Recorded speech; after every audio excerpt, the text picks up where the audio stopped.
Hello, this is SeeWing Yee from the Yee Real Estate Network. Welcome to this presentation.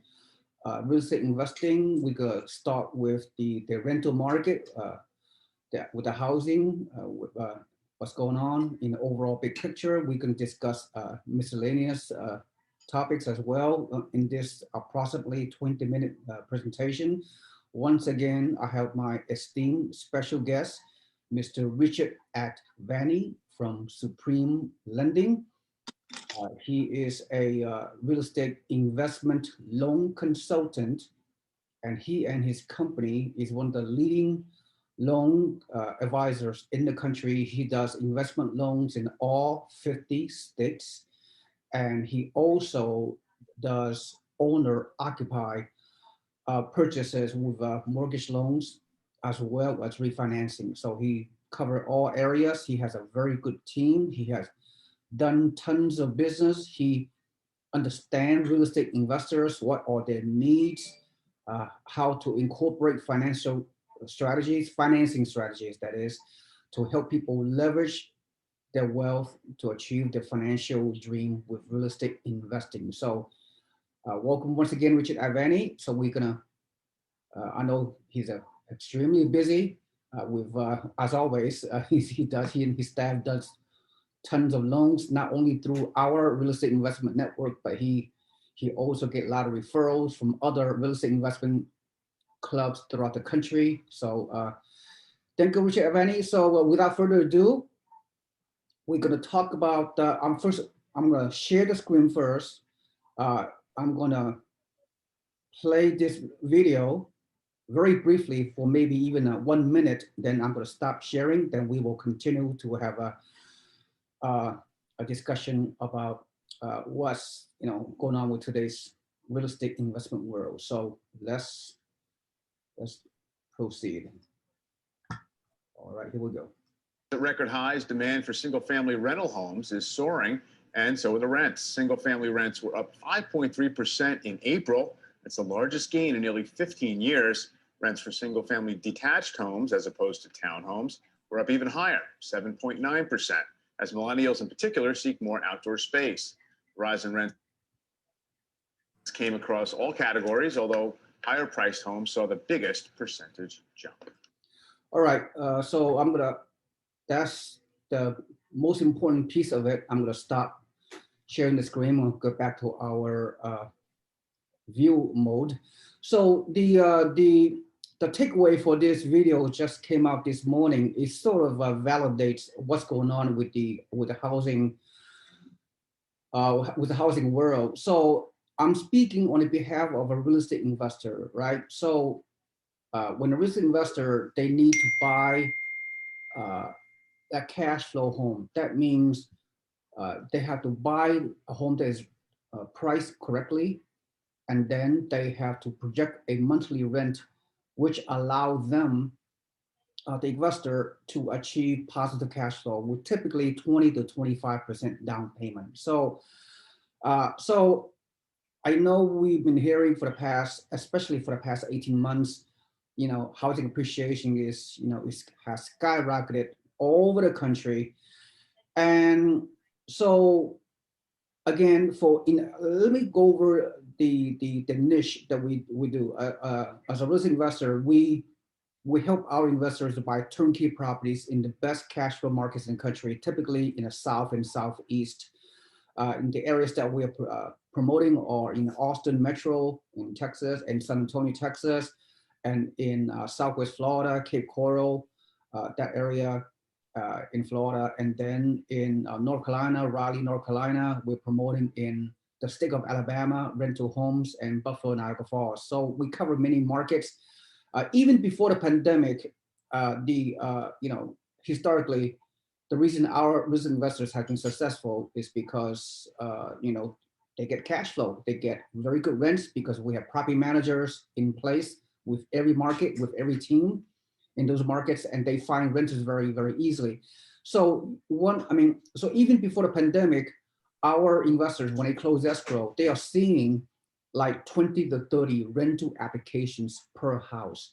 So that means, and during the pandemic last year, we continue to close escrow on our investment homes that we close escrow, and our property managers are able to find renters very, very easily, right? And now in the past, this year, 2021, based on our experience, all the markets, all the investors, when they close escrow, our property managers are able to pre-screen 30 to 40 rental applications per house, per single family house.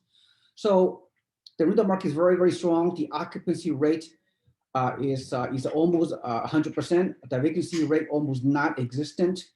And so right now this is a renter's nation. And with the rent, even though the home prices has increased in the past 12 months, at least 15% on the average. So one investor have to ask, I mean, how can we buy cash flow properties to achieve cash flow, so make it a good viable investment. So given the recent trend, the rental increase have allowed the rental increase have allowed our investors to buy higher price homes relative to the rental value ratio. So for example, the cutoff we have is around, I would say, 300, even $350,000. A single family home selling, a rental home that our investors are buying in different part of the market, the maximum benchmark, right? The maximum, cutoff point where you should buy a home is around 350,000. So with 350,000, if you look at the 0.07% of 1%, which is the rental value ratio, so you need a monthly rental gross income to be around 2,000 or 2,200 in order to achieve break even or slight positive cash flow with 25% down payment. So again, to recap, 350K single family homes, and you need a rent of at least 2,200. So if you buy a single family home for 250,000, you need a rent for like 1,800, maybe $1,900 in order to achieve positive cash flow with 25% down payment, and then 150K home like 1,100, and then $100,000 investment home for like $900 monthly gross rent.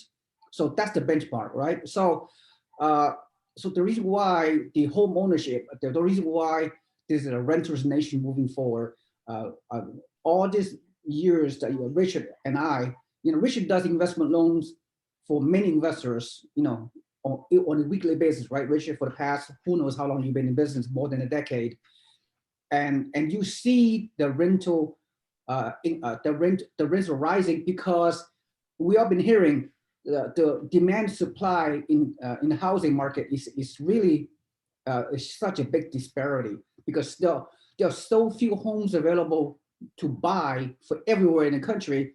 Most people have been relegated to renting, and people moving into the hot markets like Florida and Texas, North Carolina and Alabama that we've been promoting, those high income people making 60, 70, 80 to 100 grand salary per year, they cannot find homes to buy. So they have to rent in the meantime temporarily for the next year or longer.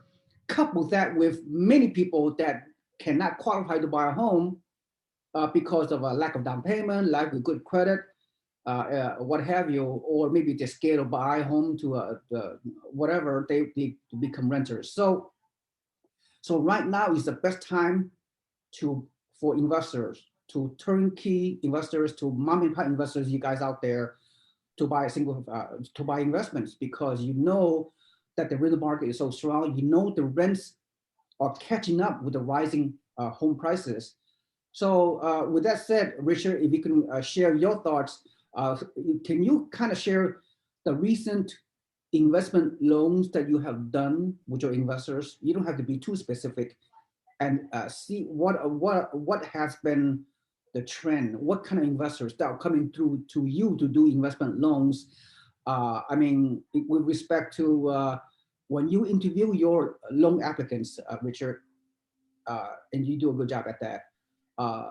So your investors, when you do a consultation with them, they you ask them, like, what kind of loan you try to get, what is their financial profile, what kind of property are they buying. So you have a front and center understanding of each of your loan applicants, investment loan applicants. So tell me what kind of rental income you're getting versus the purchase price that you've been seeing in the past 12 months. So tell me some of your several cases recently about those, renting homes, cash flow homes, catching up with appreciation market in specific areas, specifically in the South and Southwest. So tell me what's going on with you.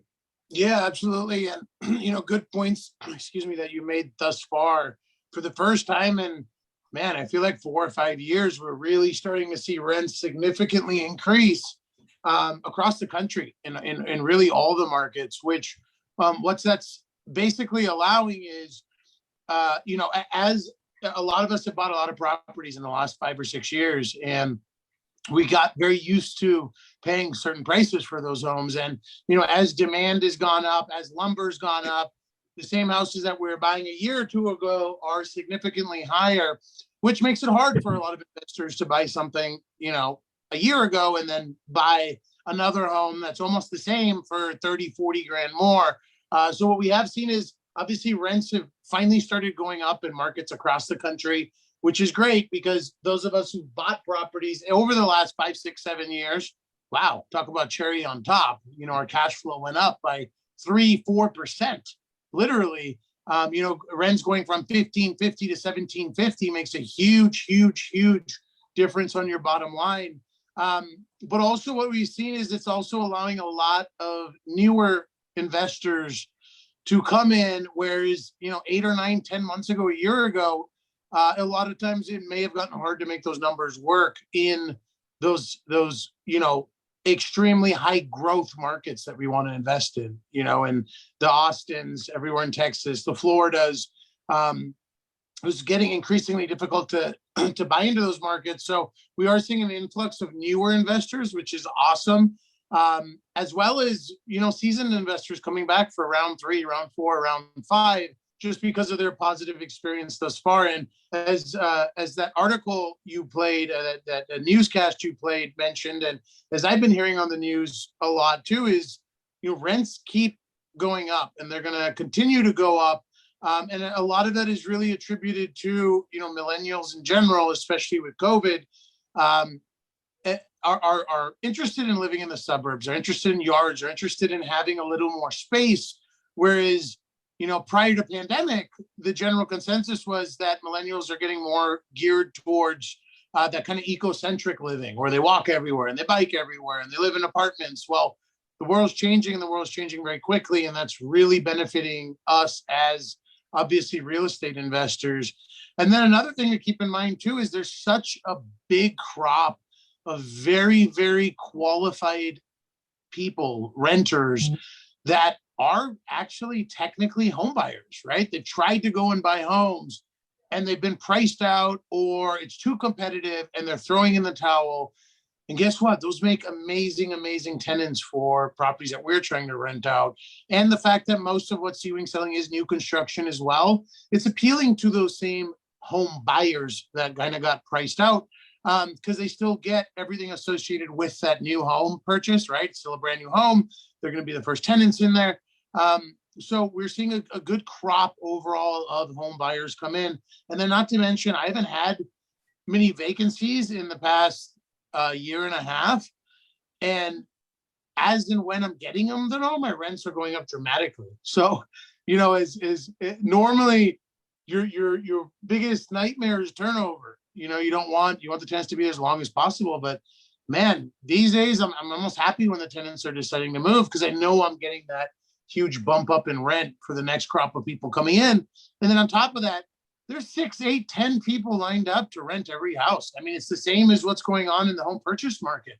There's people lined up to rent a house, around the block sometimes. So it's definitely a good time to purchase real estate, in my opinion. And, when you look at real estate over the long term, it is always going up. It's going to do a little of this in between, but it's still moving up at the end trajectory. So, it's been an exciting year thus far. Yeah. Yep.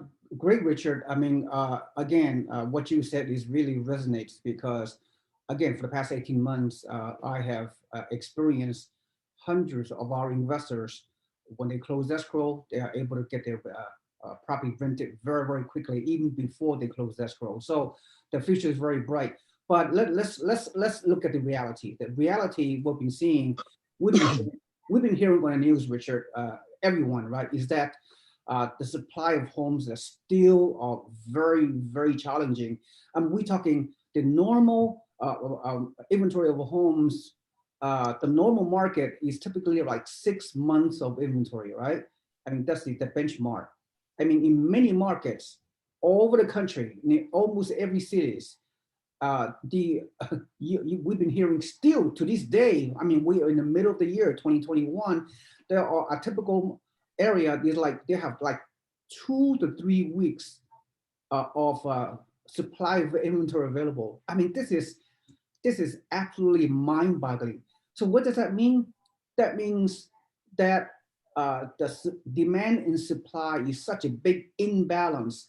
It'll take a while before the supply of homes will catch up with demand. So as a result, Richard, it just boggles my mind. And Richard, I don't know how busy you are, but I often look at, the YouTube channels, right? YouTube video channels are, such a good area for any people out there to learn about anything, right? And real estate investing is no different.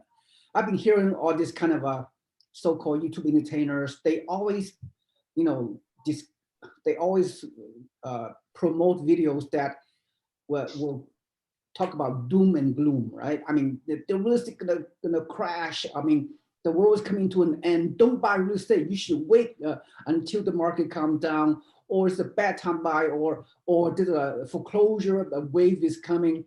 I mean, all these are just coming from YouTube entertainers that thought. I mean, they just trying to promote their agenda, right? They want to have more video views. They want subscribers to ultimately to buy their product. That's why they produce video sensationalizing real estate. So you have to be, as a real estate investor, you have to be smarter than that. So I don't want to go on forever, Richard. I mean, we only got 5 minutes left, but the big picture is, as a real estate investor, do not worry about the things you cannot control. You cannot control the fact that now the pandemic is pretty much over, inflation is going to take over, and the cost of consumer goods is rising exponentially everywhere. Cost of travel, cost of consumer goods, everything else. So, no, what I'm trying to say, and then who knows about the crash? There's not going to be any kind of crash as long as the interest rate, remains low for the next year or so. Richard can validate that. You're on your own business, but the thing is, take a step back.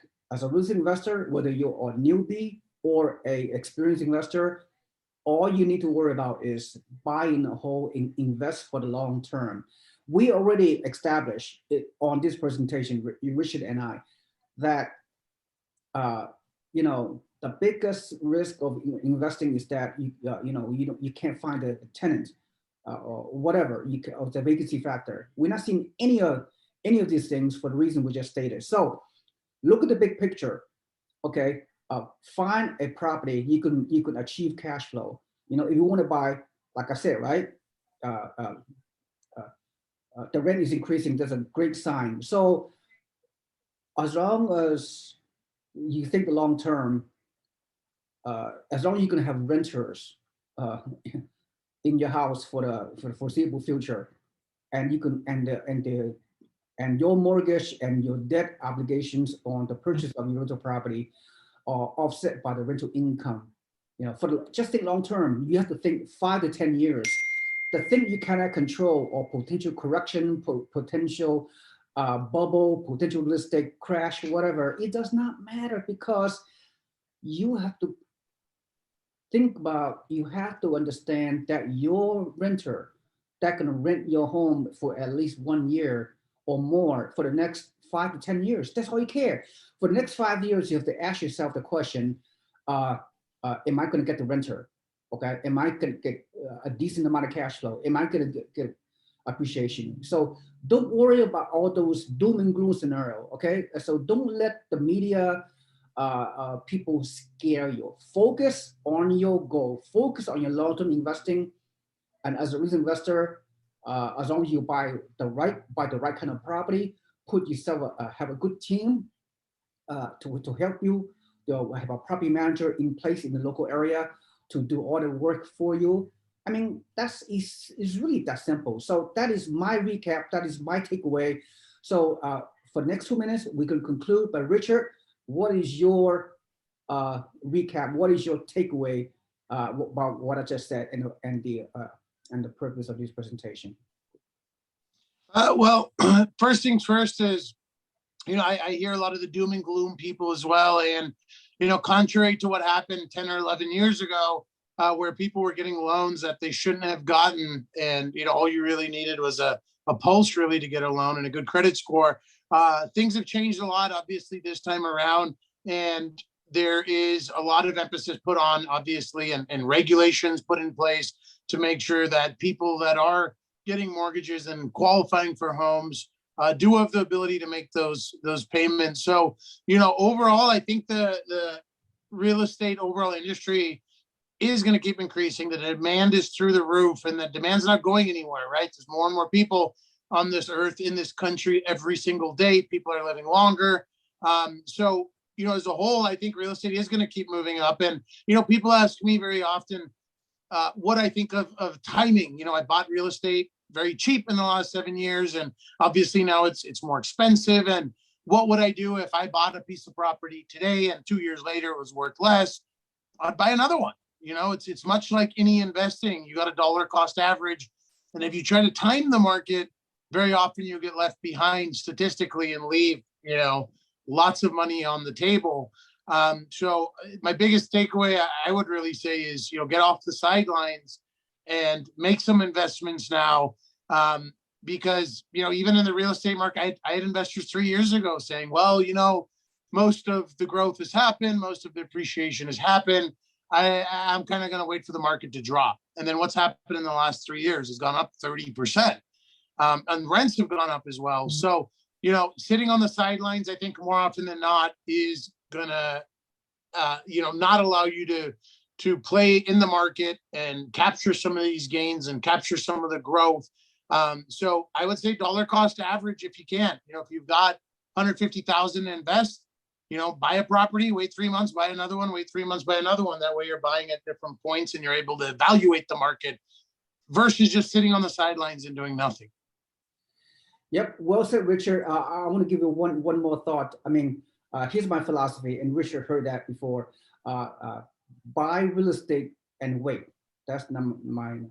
Then also, if you think real estate is expensive right now, think 10 years from now. And also, you can make money or you can make excuses, but you cannot do both. All right. So with that said, thank you for watching this presentation. Thank you, Mr. Richard Advani from Investment Loan Agent from Supreme Lending. Thank you so much.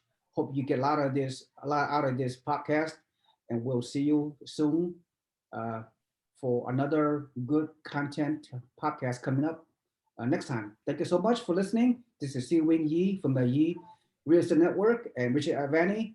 Thank you so much. Have a nice day. Bye-bye.